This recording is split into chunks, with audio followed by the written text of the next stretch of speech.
अब हमने देख लिया सारी थ्योरी कि कौन सी कंपनी सिक्लिकल है, कौन सी मीडियोकर बिजनेसेस हैं, कौन सा एक्सीलेंट बिजनेस है। अब ज़रा नंबर्स को देखते हैं और कैसे आइडेंटिफाई कर सकते हैं कि किस तरह की कंपनी हमें लॉन्ग टर्म में इन्वेस्ट करके रखनी चाहिए। ठीक है, हमारे पास एक है कंपनी 1, एक है कंपनी 2, इनके नाम मैं आपको बाद में बताऊंगा। बट लेट्स सी क्या हो रहा है। अगर हमने देखा कि कंपनी 1 की अर्निंग्स 1983 में 1.07 थी, कंपनी 2 की अर्निंग्स 1983 में 1.57 है।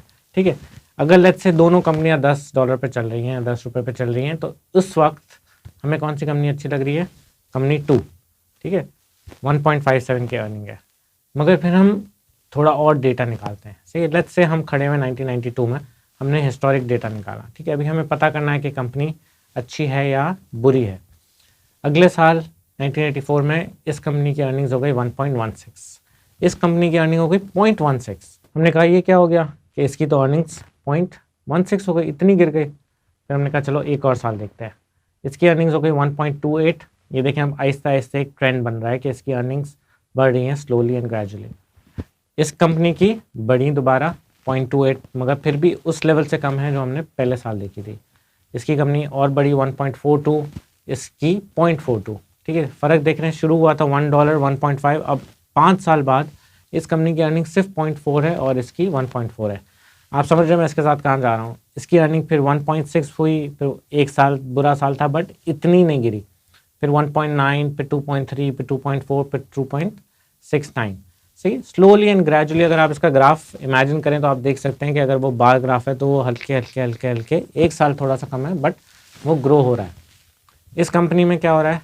0.6, 0.28, 0.4, फिर 87 में तो इन्होंने लॉस कर दिया, फिर 88 में दोबारा आए 0.6, फिर एक बहुत अच्छा साल था 1.9, 2.39, फिर एक साल का लॉस कर दिया।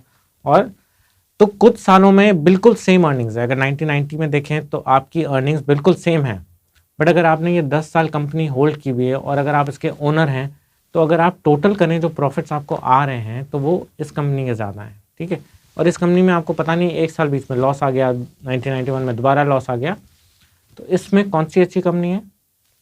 It's no brainer, company 1 is a good company and that's what we are looking for. तो हमें स्टार्ट ही इससे करना चाहिए, कंपनी का नाम हमें पता हो ना पता हो, हम उसकी स्टार्ट करते हैं अर्निंग्स को देखना, फिर हम दूसरी चीज़ें भी देखेंगे। This is not enough, but this is the first filter कि आपने ऐसी कंपनी ढूंढी जिसकी कम से कम अर्निंग स्टेबल है और ग्रो हो रही है। अब हमने डिटर्मिन कर लिया कि कौन सी कंपनी लेनी है जिनकी अर्निंग्स ग्रो हो रही हैं, स्टेबल है, रिटर्न ऑन इक्विटी अच्छा है, नेट मार्जिन स्टेबल हैं, ग्रो हो रहे हैं, ग्रॉस मार्जिन अच्छे हैं। हमने एक आइडेंटिफाई कर ली कि ये कंपनी सारे क्राइटेरिया पे फिट हो रही है। अब कब खरीदना है? आपने वही हमारा जो एग्जांपल था कि लुई विटॉन की बैग आपको अच्छी लगती है, बट कब खरीदी हमने? जब इस पर सेल है। तो हमें कैसे पता चलेगा कि इस पर सेल कब है?